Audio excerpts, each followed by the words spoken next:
Hebreos 12, del 1 al 11. Cuando estén listos, dicen amén.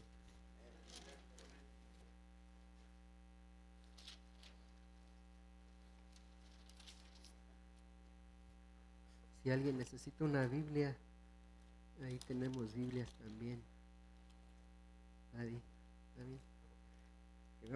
Dice así la palabra del Señor, dice: por tanto, nosotros también, teniendo alrededor nuestro tan grande nube de testigos, despojémonos de todo peso y del pecado que nos asedia, y corramos con paciencia la carrera que tenemos por delante, puesto los ojos en Jesús, el autor y el consumador de la fe, el cual por el gozo puesto delante de él sufrió la cruz, menospreciando el oprobio, y se sentó a la diestra del trono de Dios. Considerad aquel que sufrió tal contradicción de pecadores contra sí mismo, para que vuestro ánimo no se canse hasta desmayar. Porque aún no habéis resistido hasta la sangre, combatiendo contra el pecado, y habéis ya olvidado la exhortación que como hijos se os dirige, diciendo: Hijo mío, no menosprecies la disciplina del Señor, ni desmayes cuando eres reprendido por él. Porque el Señor al que ama disciplina y azota a todo aquel que recibe por hijo. Si soportáis la disciplina, Dios os trata como hijos, porque ¿qué hijo es aquel a quien el Padre no disciplina? Pero si os deja sin disciplina, ¿de cuál de todos has sido participantes? Entonces sois bastardos y no hijos. Por otra parte, tuvimos a nuestros padres terrenales que nos disciplinaban y los venerábamos. ¿Por qué no obedeceremos mucho mejor al Padre de los Espíritus y viviremos? Aquellos ciertamente por pocos días nos disciplinaban, como ellos les parecía, pero para lo que nos es provechoso, para que participemos de su santidad. Es verdad que ninguna disciplina al presente parece ser causa de gozo, sino de tristeza, pero después da fruto apacible de justicia a los que en ella han sido ejercitados. Pueden tomar asiento.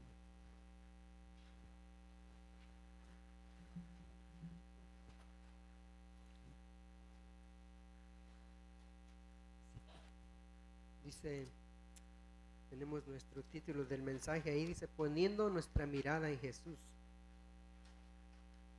Dice, nuestro punto número 1 está hice 2 puntos aquí. El punto número 1 dice: correr la carrera con resistencia, en el versículo 1 al 3, y en el 2 dice: Dios disciplina a sus hijos, del 4 al 11. Dice, lo que el autor del libro de Hebreos nos enseña es que estamos en una carrera, en un maratón. ¿Quién ha estado en una carrera de ustedes? En un maratón. Pues yo lo he visto nada más, no he estado ahí, pero lo he visto. ¿Verdad? Pero, ¿qué es lo que hace un corredor? Se ejercita, ¿verdad? Se prepara para la carrera. Tengo un compañero de trabajo que él le gusta hacer ejercicio, ¿verdad? Y el otro día, pues él no quería decir, pero tuvo un accidente allá en la montaña, pues de tanto ejercicio que él hace, pues allá en la montaña se deshidrató, ¿verdad? Y muchas veces, ¿qué es lo que pasa con un corredor cuando pasa algo así? Pues se desanima, ¿verdad? Dice, no, pues ya, esta fue mi última carrera y yo creo que me despido, ¿verdad? Pero este muchacho, no sé, ahora así como se dice, él siguió. Dijo, no me va a vencer nada de esto, me desmayé, pero estoy bien, ¿verdad? Y el otro día dice, no, pues voy a ir a correr 12 millas. Ay, pues sí, ¿verdad? 12 millas. Yo pensé que dije, no, pues ya no va a ir, ya está cansado, porque él siempre dice que está cansado, pero porque siempre se está ejercitando. porque le gusta el ejercicio, le gusta correr, le gusta participar, ¿verdad? Y entonces, pues en realidad él no es creyente, pero yo como lo miro, pues es una enseñanza para mí, ¿verdad? Y cuando me toca dar el estudio, digo, wow, el Señor siempre habla de alguna u otra manera. A veces usa personas incrédulas para ponernos un ejemplo a nosotros, ¿verdad? Y poder agarrar una enseñanza de personas que ni siquiera quieren nada con el Señor, ¿verdad? Se enfocan tanto en una cosa que solo quieren hacer esa cosa. Ellos no quieren otra cosa más que ejercitarse, como este muchacho, ¿verdad? Pero es una enseñanza para nosotros. ¿Qué hace él todos los días? Solo descansa un día, hace su sketch para llegar del trabajo, dice, de aquí tengo tantas horas para esto, tantas horas para el otro, y al otro día está cansado, estoy muy cansado, pero usted lo ve animoso porque él quiere participar, ¿verdad? Y eso es lo que pasa con nuestras vidas. Nosotros, como cristianos, como seguidores de Cristo, recordemos siempre que estamos en una carrera. Amén. Dice, el autor del libro de Hebreos nos enseña que estamos en una carrera, en un maratón. Y luego dice el versículo 1, dice, por tanto, nosotros, teniendo alrededor nuestro tan grande nube de testigos, dice, despojémonos de todo peso y del pecado que nos asedia, y corramos con paciencia la carrera que tenemos por delante. Dice, por tanto nosotros, el autor del libro aquí está hablando a nosotros, los creyentes, ¿verdad? No está hablando a los incrédulos, sino a nosotros. Dice Hebreos 12, de 1 al 2, y este pasaje es muy importante. Leer en contexto el Hebreos 11, cuando usted tenga oportunidad, vaya a Hebreos 11, allá atrásito, no está muy lejos, allá atrásito. Pero para poder entender vamos a leer el contexto, para poderlo entender, dice en Hebreos 11, solo vamos a leer 6 hasta del 1 al 6, y cuando tenga oportunidad usted léalo todo, porque son 40 versículos. Dice así la palabra del Señor, dice, es pues la fe, la certeza de lo que se espera, la convicción de lo que no se ve, porque por ella alcanzaron buen testimonio los antiguos. Por la fe entendemos haber sido constituido el universo y por la palabra de Dios, de modo que lo que se ve fue hecho de lo que no se veía. Por la fe Abel ofreció a Dios más excelente sacrificio que Caín, por lo cual alcanzó testimonio de lo que era justo, dando a Dios testimonio de sus ofrendas, y muerto aún habla por ella. Por la fe Enoc fue traspuesto para no ver muerte, y no fue hallado, porque lo traspuso Dios, y antes que fuese traspuesto tuvo testimonio de haber agradado a Dios. Pero sin fe, ¿qué dice? Es imposible agradar a Dios, porque es necesario que el que se acerca a Dios crea que le hay y que le es galardonador de los que le buscan. Amén. Así que para poder entender nuestro estudio podemos leer Hebreos 11, ¿verdad? Dice así la palabra del Señor, dice, en este pasaje es muy importante leer, ya lo leímos, dice, ya establece un fundamento, el autor alienta y anima a la audiencia. ¿Quién es la audiencia? Nosotros, los creyentes, con ejemplos de los fieles creyentes, y luego los desafía a tomar en serio las buenas lecciones aprendidas de los santos del Antiguo Testamento en su propio caminar con el Señor. Pero me llama la atención aquí, dice, luego desafía a tomar en serio, ¿verdad? ¿Qué tan importante para nosotros es tomar en serio las cosas del Señor? ¿Verdad? Muchas veces hacemos nada más nuestro decir sketch, pues venimos el domingo, el miércoles, y para nosotros es una rutina, ¿verdad? Pero qué tan importante para nosotros es poder tomar en serio y ocuparnos en las cosas del Señor, ¿verdad? Tal vez nuestra agenda está llena de muchas cosas, pero qué tan importante es poder tomar el tiempo y poder escudriñar la palabra del Señor. Y luego dice, tan grande nube de testigos, dice, podemos mirar que todos los santos en Hebreos 11, cuando tenga la oportunidad lo puede leer, dice, han pasado de este mundo y dejan atrás un ejemplo, dejan atrás su legado de fe y la gracia de Dios. Pueden o no ser testigos activos de nosotros desde el cielo. Ahora, me trae a memoria cuando me recuerdo cuando a veces, cuando mi mamá murió cuando yo estaba pequeño, ¿verdad? Y iba a decir más chico, pero todavía digo más chico. No he crecido mucho, pero en ese tiempo mi mamá murió, entonces me decían para consolar, porque no sé si usted ha oído, es muy común a veces cuando algún ser querido de nosotros muere y te dicen, oh, está en el cielo, pero te está mirando desde el cielo y te tienes que portar bien porque pues ella te está mirando, ¿verdad? Es lo que me decían a mí, tu mamá te está mirando desde el cielo, pórtate bien. Y eso es muy común ahora cuando alguien se muere y dicen, pórtate bien. Y podemos en esta parte, podemos imaginarnos que tal vez Pablo nos está mirando a nosotros también, porque pensamos que él es el testigo, ¿verdad? Tan grande nube de testigos, aquí dice, pero en realidad no quiere decir eso, ¿verdad?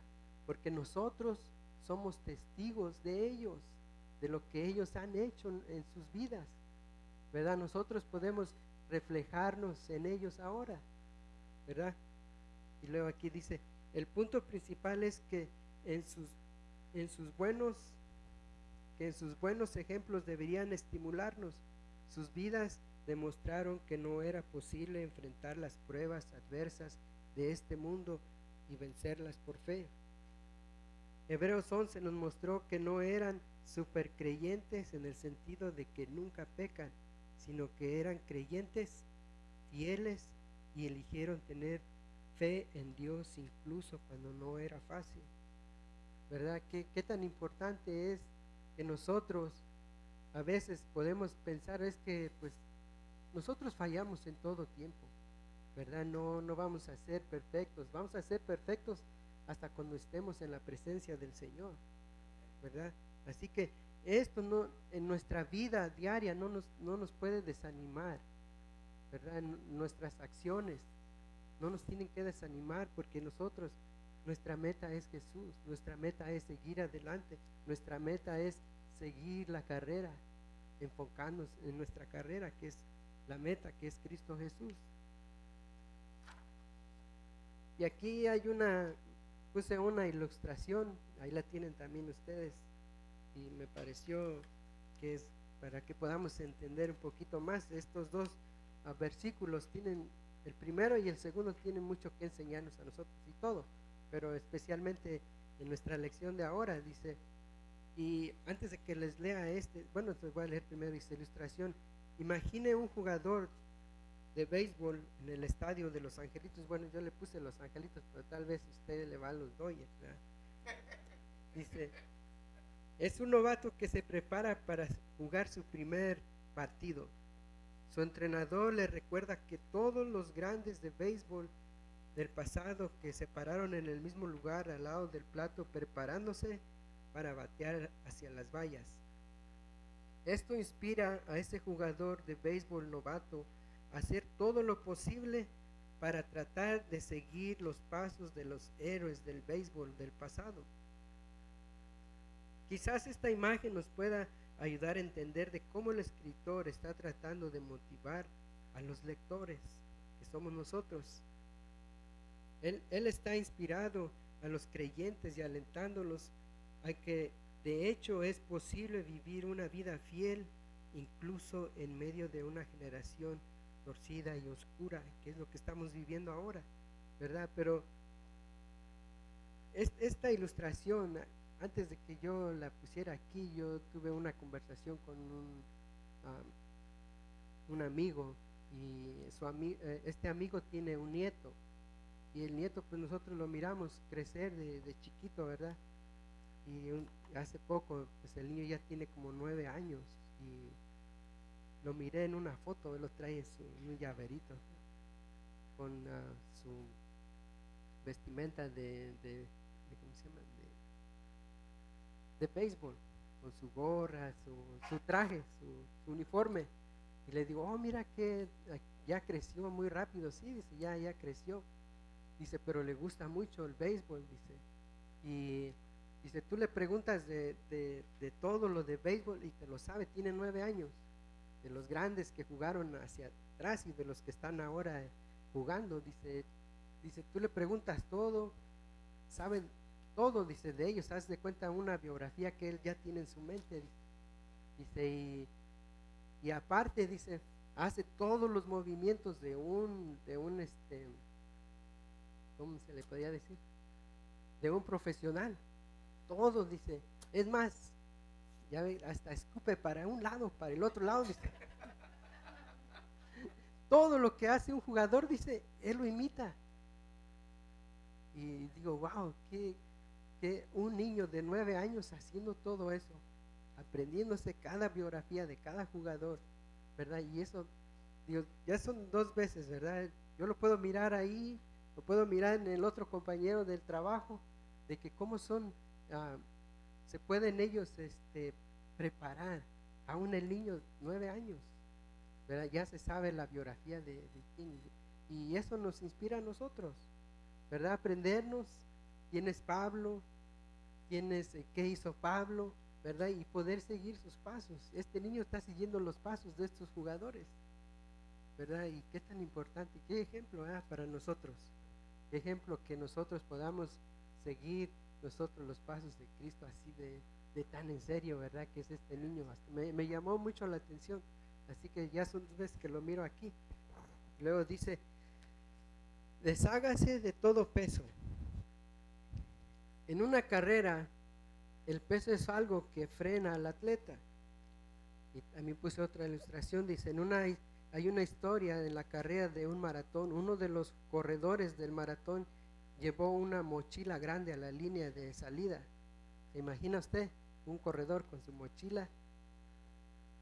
Dice, en el interior tenía un reproductor de CD, tenía un ventilador portátil para refrescarse, tenía un juego extra de ropa para cambiarse cuando su primer juego se pusiera sudoroso.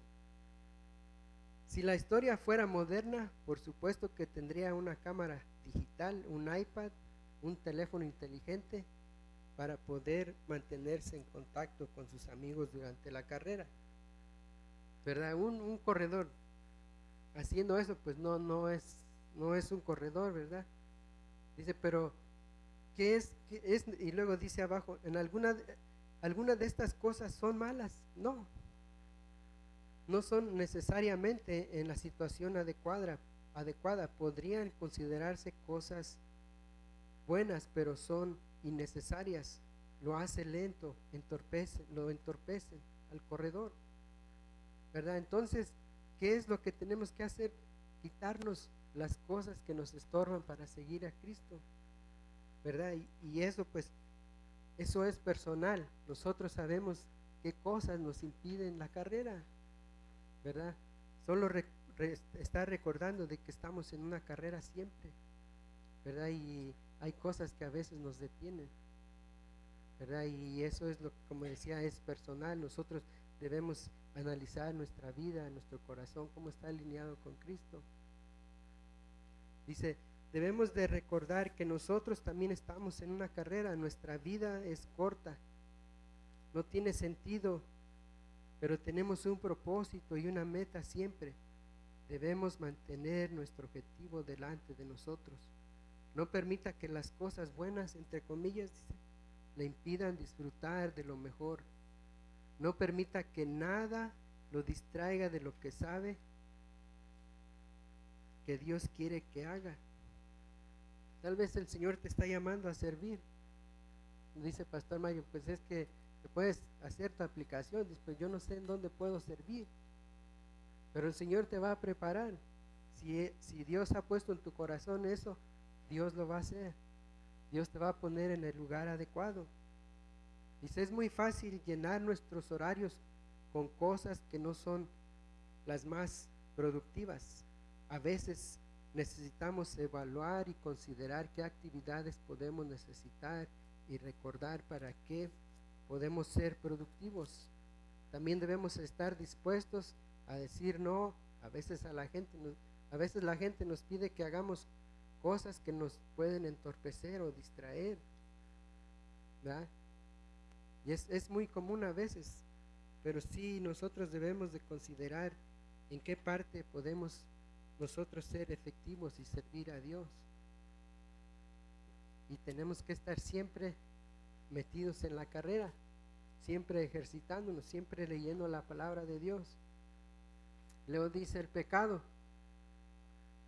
yo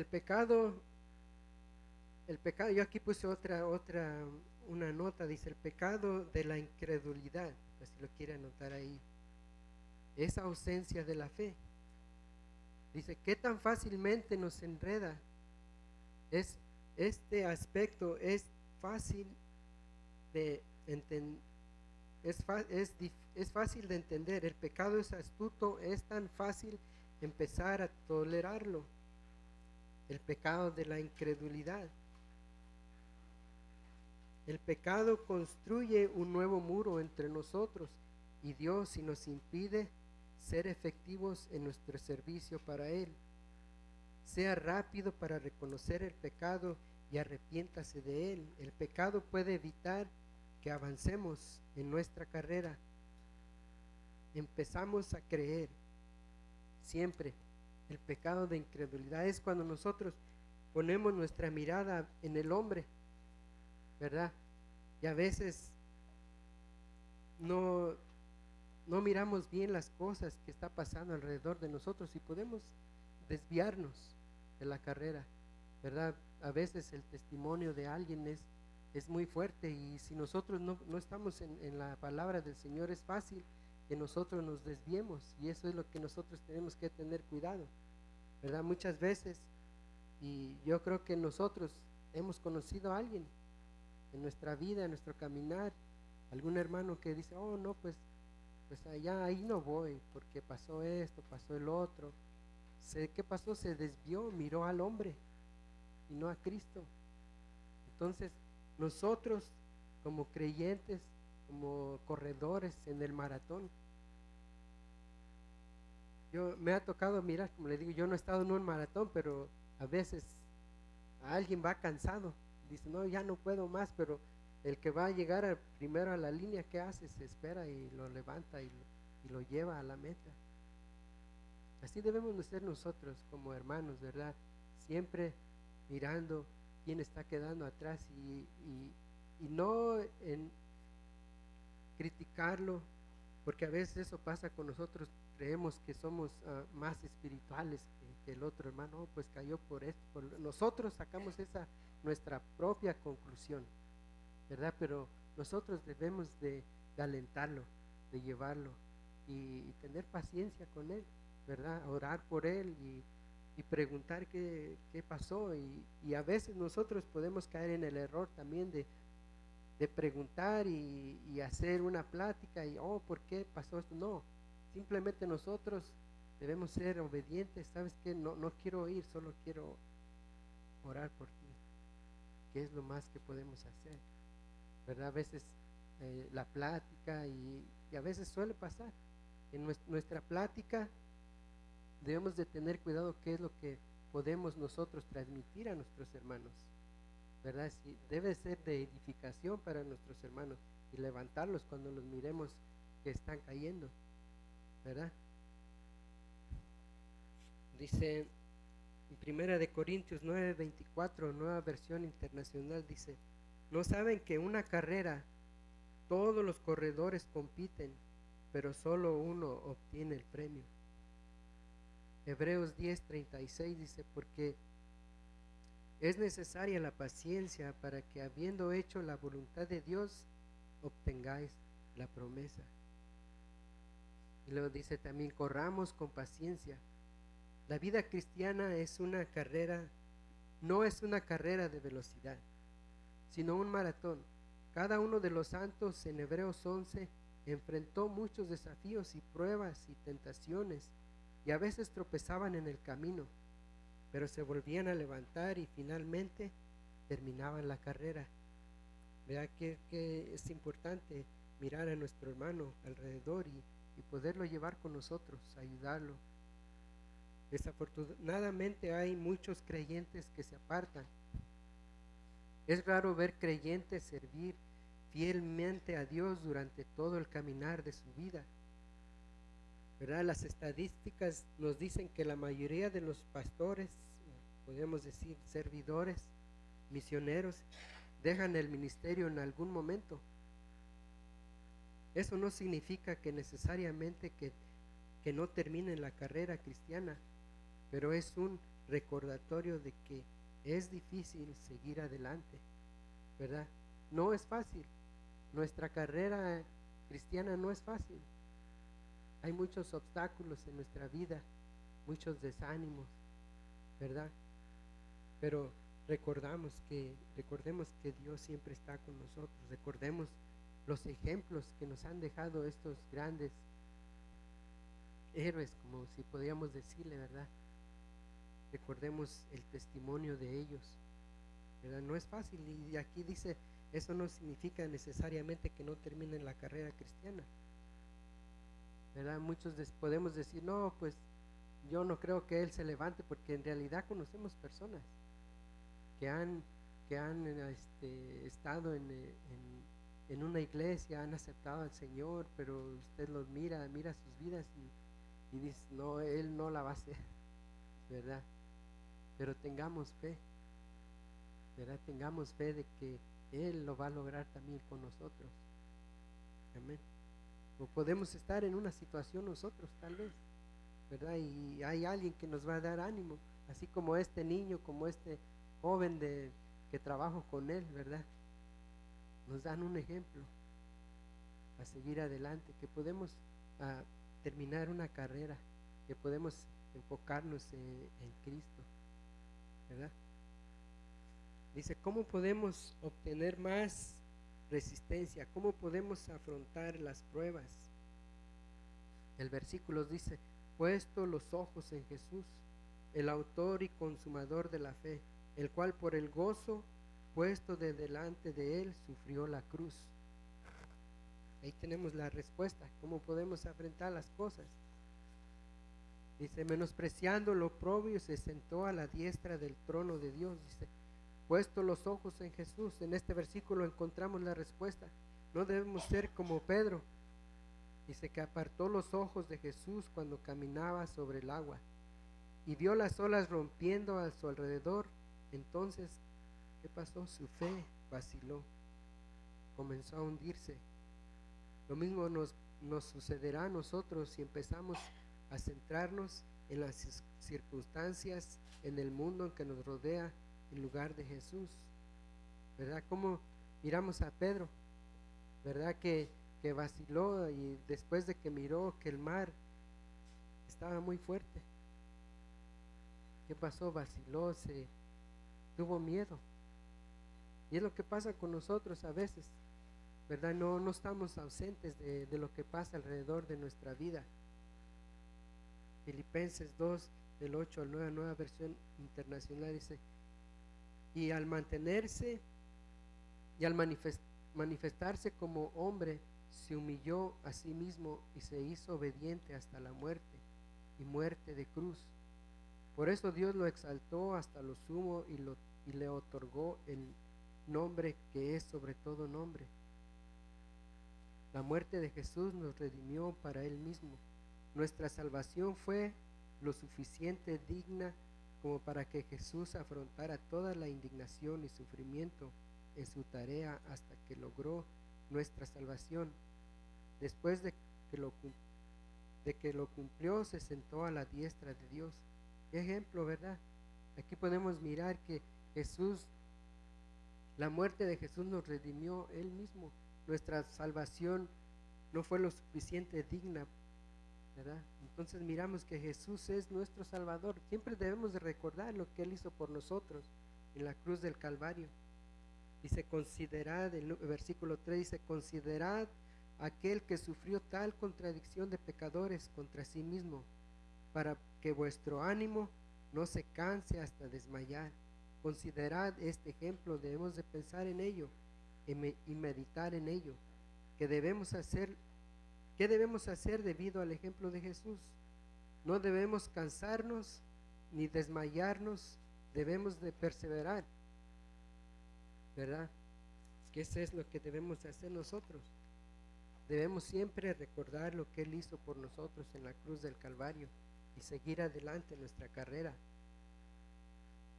Hay algo que sabes que Dios está llamando a hacer, pero tal vez estés cansado o desanimado, ¿verdad? Si Dios dio su vida por nosotros, ¿qué le podemos dar nosotros a Él? Nuestro servicio a Él, ¿verdad? Servirle a Él de corazón. Si Dios nos está llamando a hacer algo, tenemos que obedecer, ser obedientes, ¿verdad? Dice Gálatas 6:9, dice, no nos cansemos de hacer el bien, porque a su debido tiempo, dice, cosecharemos, y no nos demos por vencidos, ¿verdad? No nos demos por vencidos. Dios está en control de nosotros, no nos cansemos. Si Dios nos ha llamado a hacer algo, tenemos que hacerlo por Él, ¿verdad? El versículo 2 dice, nuestro punto número 2 dice, Dios disciplina a sus hijos, del 4 al 11. Vamos a leer del 4 al 11.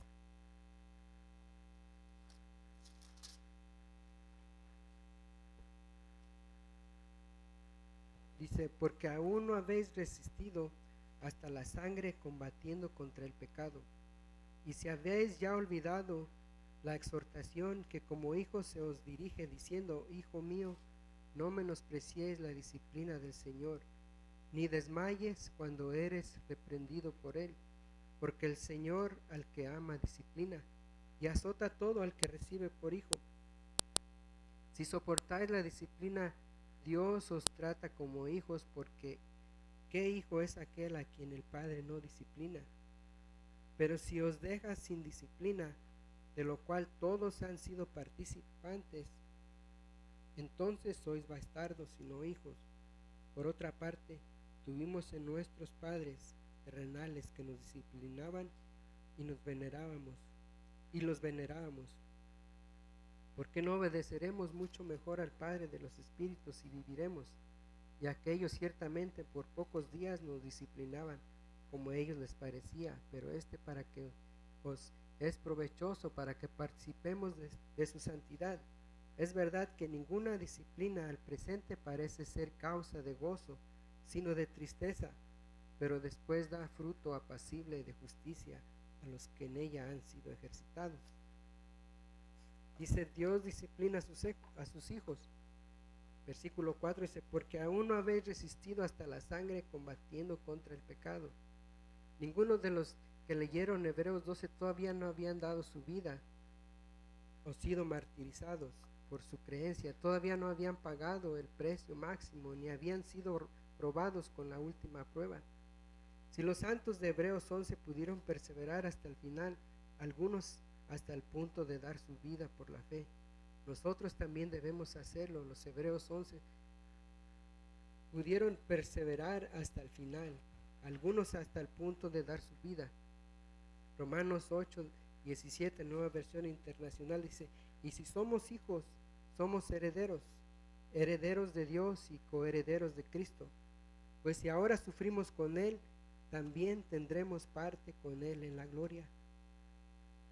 Ya ves, versículos del 5 al 6, ya habéis ya olvidado la exhortación que como hijos se os dirige diciendo, hijo mío, no menosprecies la disciplina del Señor, ni desmayes cuando eres reprendido por Él, porque el Señor al que ama azota a todo el que recibe por hijo. Algunos fueron enseñados mal, se habían olvidado de la disciplina de Dios. Tal vez se sorprendieron al enfrentar las consecuencias del pecado. Tal vez les habían enseñado que creer en Dios garantizaba una vida de salud, riqueza, felicidad. Y muchos creyentes de hoy también han olvidado o han ignorado esto. Quizás van a una iglesia que se enfoca en el amor, la misericordia, la gracia, el perdón. Sin embargo, al comienzo de su enseñanza sobre la disciplina, el autor primero nos recuerda que la motivación es la disciplina del amor. Esto nos recuerda que hay diferentes tipos de doctrinas. ¿Se acuerdan de la doctrina de la, ¿cómo se llama? La doctrina donde enseñan que nada más es amor, todo, que no, ya se me olvidó cuál doctrina, como los testigos de Jehová, todas esas doctrinas. Me recuerdo de Pare de Sufrir, donde le venden el manto. ¿Cuánta gente es engañada ahí? Y wow, usted puede mirar todas esas cosas y la verdad están en un error, ¿verdad? Y nosotros, gracias a Dios que Dios nos ha dado este lugar para poder aprender de su palabra. Y de la misma manera que Dios nos ayude a nosotros a poder compartir el verdadero amor, ¿verdad? Porque el amor de Dios es grande para todos. Y cuando nosotros encontremos a alguien que está equivocado en su enseñanza, que Dios nos dé las palabras para poder nosotros compartir con ellos, ¿verdad? Porque en realidad son engañados. Y decían, pida, ¿se acuerda que le ponían en la tele? Pida su pedacito de manto o la cruz y cosas así. Digo, wow, que me acuerdo, un compañero de trabajo fue a un lugar y de Pare de Sufrir y pasaba el manto a todos, tenía que cubrirlos a todos, iba para atrás, se da cuenta la ola, ¿no? Pues todo pasaba el manto, dice, ese manto todo sucio ya, cuando pasaba, pues ya no olía bien, pero tengamos cuidado, ¿verdad? Y sí da risa, pero sí es verdad, hermanos, son engañados, ¿verdad? Y no, me recuerdo que yo una vez fui a un lugar de estos y también lo que hacían era que pedían donaciones, y me acuerdo que nosotros fuimos a mirar un carro ahí porque mucha gente dona sus carros y es muy, muy, muy duro porque en realidad la gente a veces no tiene, ¿verdad? Apenas están solventando sus gastos y viene una doctrina así que si donas tanto, pues Dios te va a bendecir. Y eso es lo que no quiere el Señor. El Señor quiere que nosotros estemos bien con Él y no de esa manera, engañando a la gente, engañando a los hermanos, ¿verdad? Entonces tengamos cuidado dónde vamos, y si tenemos la oportunidad y conocemos a alguien así, que Dios nos dé las palabras y poder compartir verdaderamente el amor de Cristo. Amén. Dice, ¿dónde me quedé? Quizás la exhortación más importante para nosotros en estos versículos es: no miréis a la ligera la disciplina del Señor. No debemos dejarlo de lado. El libro de Proverbios nos advierte que los necios no escuchan las instrucciones ni aceptan la reprensión. La persona sabia toma en serio la disciplina del Señor y cambiará su comportamiento. Al mismo tiempo nos dice que no desmayemos cuando lo enfrentamos. No debemos derrumbarnos bajo de él o darnos por vencidos. No deberíamos sorprendernos cuando nos enfrentamos a la disciplina, en lugar de desmayarnos, es decir, no puedo soportarlo más. Debemos tomarlo como un recordatorio de que somos sus hijos y corregir el problema que necesita ser arreglado. No desmayemos cuando somos reprendidos, cuando tenemos que cambiar nuestra manera de pensar o nuestra manera de vivir. A veces tenemos que hacer un cambio en nuestra vida cuando Dios nos lo pide, pero que eso no sea de tropiezo para nosotros, sino que sigamos adelante. Santiago 1:12 dice, nueva Nueva Traducción Viviente dice: Dios bendice a los que soportan con paciencia las pruebas y las tentaciones, porque después de superarlas recibirán la corona de vida que Dios ha prometido a quienes lo aman. ¿Verdad? Así que Dios bendice a los que soportan con paciencia. Muchas veces nos desesperamos, ¿verdad? ¿Por qué nos pasan estas cosas en nuestra vida? Pero tenemos que soportar con paciencia. Versículo 7 dice: si soportáis la disciplina, Dios os trata como hijos, porque ¿qué hijo es aquel a quien el Padre no disciplina? Las pruebas que enfrentamos pueden ser disciplina de Dios. Parece ser que en el versículo 7 indica que el sufrimiento que estos creyentes estaban enfrentando era disciplina de Dios. La disciplina podría tener dos significados. Uno es castigo con el fin de corregir contra quien ha pecado. El otro es con el entrenamiento. Es muy disciplinado, y nos da un ejemplo. Es muy disciplinado, donde dice uno es con castigo, ¿verdad? A veces podemos pensar: pues Dios, ¿por qué está en una cama tal vez postrado? Pero a veces tenemos que estar de alguna manera quietos, ¿verdad? Y luego dice, el otro es entrenamiento, que es muy disciplinado. Se levanta todas las mañanas a las 5 para ir a nadar. Es parte de un entrenamiento, es parte de la disciplina. Se levanta, es parte de disciplinar a sus hijos en ambos aspectos. Así que estos sufrimientos pueden haber sido el resultado directo de su pecado, o tal vez caen en categoría más general de pruebas que Dios usó para entrenarlos a soportar y fortalecer su fe. ¿Verdad que es muy, muy común que nos hacemos esa pregunta: ¿por qué está en una cama, o por qué está enfermo si él servía fielmente al Señor? ¿Verdad? Es muy común, y usted, no sé si ha oído usted esa conversación: ¿por qué está así? Si él era fiel al Señor. Y muchas veces podemos hacernos esa pregunta, pero Dios tiene otra respuesta para nuestras vidas, ¿verdad? Tal vez somos disciplinados de alguna manera cuando estemos, como decía, quietos, ¿verdad? O otra disciplina que es un entrenamiento. Nos está entrenando. ¿Para qué? Para servir a Cristo.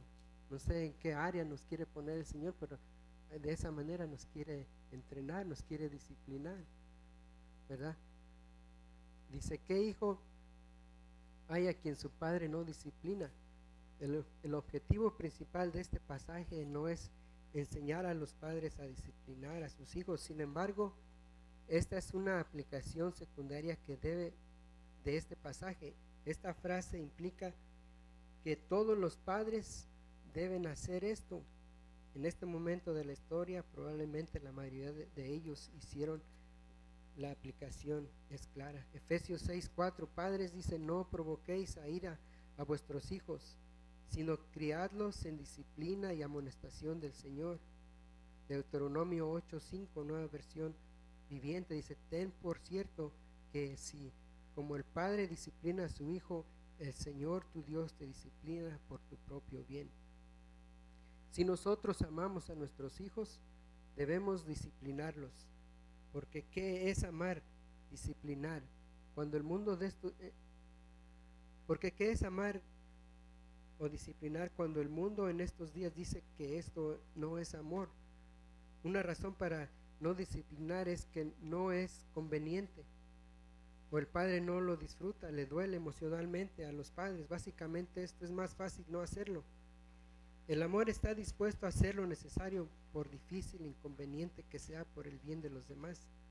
Esto me trae a recuerdo, yo creo que a uno de nosotros como padres, cuando tenemos que disciplinar a nuestros hijos, ¿verdad? Pero en realidad no queremos tomar no queremos tomar o no queremos participar en disciplinar a nuestros hijos.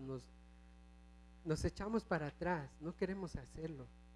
Tal vez porque no queremos enfrentar las consecuencias o no queremos llamar la atención porque es más fácil no hacerlo, ¿verdad? Es algo natural, no sé si de nosotros o nada más me pasó a mí, ¿verdad? No queremos, tenemos miedo de afrontar el problema con ellos, ¿verdad? Pero tenemos que hacerlo, si nosotros los amamos a ellos, tenemos que hacerlo, llamar la atención, poder, tal vez, no hacerlo en enojo, ¿verdad? Porque eso trae consecuencias también. Pero cuando tengamos la oportunidad, yo en realidad sí, cuando he tenido que llamar la atención a mi hijo, a veces me detengo o puedo alzar un poquito más la voz, pero ya cuando ellos miran que alzo la voz, entonces ya se quedan quietos, ¿verdad? Pero cuando tengo la oportunidad y puedo hablar con ellos y ellos dicen, o ellos vienen conmigo o con su mamá y le dicen, ¿sabes qué? Perdóname, ¿verdad? Por lo que hice. Y así debe de ser nuestra relación con los hijos, pero debemos de tomar la iniciativa nosotros de corregir. Amén. Dice, versículo 8 dice, pero si os dejas sin disciplina, de la cual todos han sido participantes, entonces sois bastardos y no hijos. Este versículo dice que si Dios nunca nos disciplina, entonces no le pertenecemos, ¿verdad? Y esto dice, Dios demuestra su ira o ignora nuestro pecado dejándolo pasar sin corrección. Y este versículo también puede decir que muchos de nosotros, ¿verdad? Dice, pero si disciplina, dice, ¿de cuál de todos ha sido participantes? Entonces sois bastardos y no hijos. Nosotros que hemos recibido al Señor, somos sus hijos, ¿verdad? Los que hemos aceptado y de corazón, pero hay unos que tal vez lo hacen porque alguien les incita a hacerlo, no porque quieran hacerlo. En realidad les da pena y si alguien le dice, bueno, a veces uno los lleva, comete uno el error de, quiere uno lo mejor para ellos, ¿verdad? Porque Dios en realidad ha cambiado nuestras vidas, nos ha transformado y todo queremos hacerlo, invitar a nuestro amigo y traerlo y que él también lo haga, pero tiene que hacer de corazón, tiene que ser que él lo haga por sí solo, no que nosotros lo incitemos a hacerlo, porque entonces lo va a hacer nada más por pena, pero no va a haber en realidad una conversión. Y es lo que este versículo tal vez nos está diciendo, que no son hijos, entonces como no es hijo, pues no lo va a corregir, ¿verdad? Hasta que él tome la decisión de tomar en serio lo que él ha progresado o aceptado a Cristo, ¿verdad? Entonces tengamos cuidado y que nuestras palabras, y animar a alguien más, ¿por qué no animarlo? ¿Por qué no tomar ese tiempo de evangelizar, de llevar la palabra a alguien y que Dios haga la obra a su tiempo? Porque nosotros podemos hacerlo y podemos convencerlo, pero en realidad el que hace el cambio es Dios. Amén. Luego dice en el 9, dice, por otra parte, tuvimos a nuestros padres terrenales que nos disciplinaban y los venerábamos, porque no obedeceremos mucho mejor al Padre de los Espíritus y viviremos. En este versículo implica que los hijos respetan a los padres que los disciplinaban fielmente. El mundo teme que disciplinar a los niños dañe la relación de los padres con ellos, que crea un muro de resentimiento. Pero esto no es cierto. Los niños tendrán una sensación de seguridad cuando conozcan los límites, y estos límites se cumplan constantemente. Verán el amor de sus padres a través de la forma en que se disciplinan, aun cuando su carne no lo deseen. Amén. Y es lo que está pasando ahora, que si los niños van creciendo chiquitos, y con lo que está pasando ahora, que los niños pueden escoger que si son el sexo, ¿no? Como mujer o hombre. Entonces, no le digas nada al niño porque está chiquito y lo puedes lastimar con tus palabras que le puedes decir, lo puedes traumar, ¿verdad? Si el niño se cree así, pues no le digas nada, ten cuidado, ¿verdad? Eso es lo que el mundo, ahora, el mundo en lo que estamos viviendo, eso es lo que está pasando ahora, ¿verdad? No podemos, eso es lo que el mundo cree. Pero me llamó la atención que dice así, dice, los niños tendrán una sensación de seguridad cuando conozcan los límites, ¿verdad? Eso es lo que crea Dios. Estos límites se cumplan constantemente, verán el amor de sus padres a través de la forma en que se disciplinan, aun cuando su carne no lo desee. Lo que le decía yo, a veces nosotros no queremos tomar esa decisión, pero tenemos que hacerlo.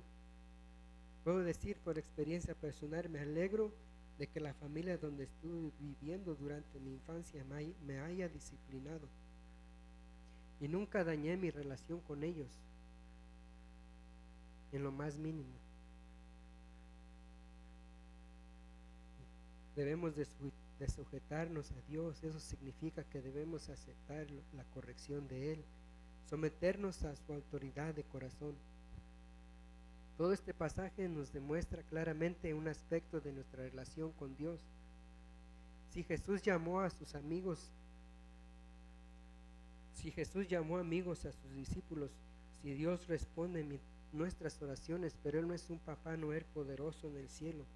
Él es nuestro amigo, Él es nuestra autoridad. Él no es nuestro amigo, Él es nuestra autoridad y debemos someternos a Él y respetarlo de corazón.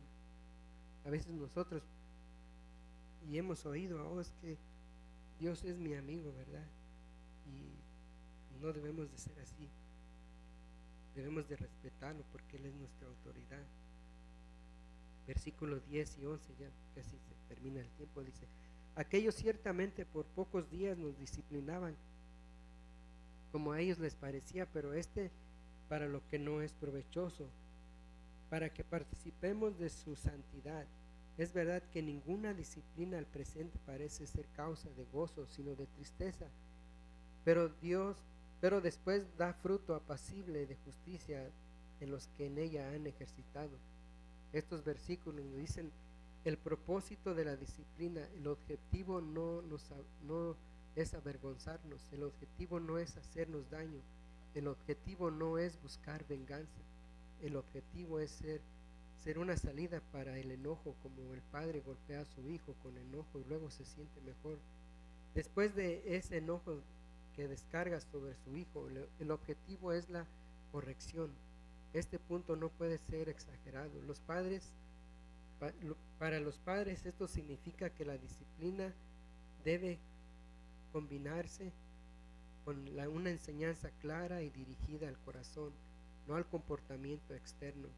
Para nosotros esta enseñanza es reconfortante, nos recuerda que Dios no nos disciplina porque se siente bien o porque lo disfruta.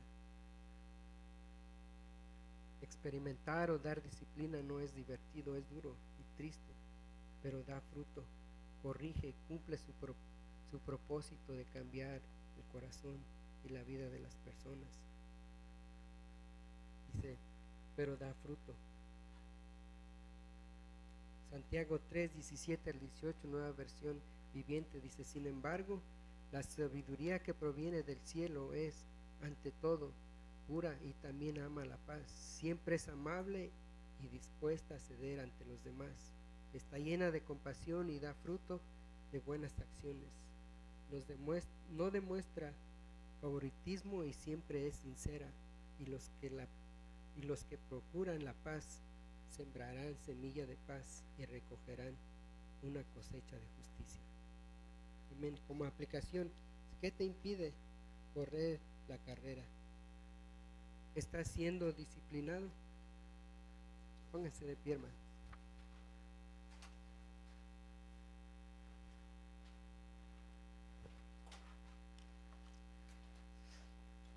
Vamos a orar.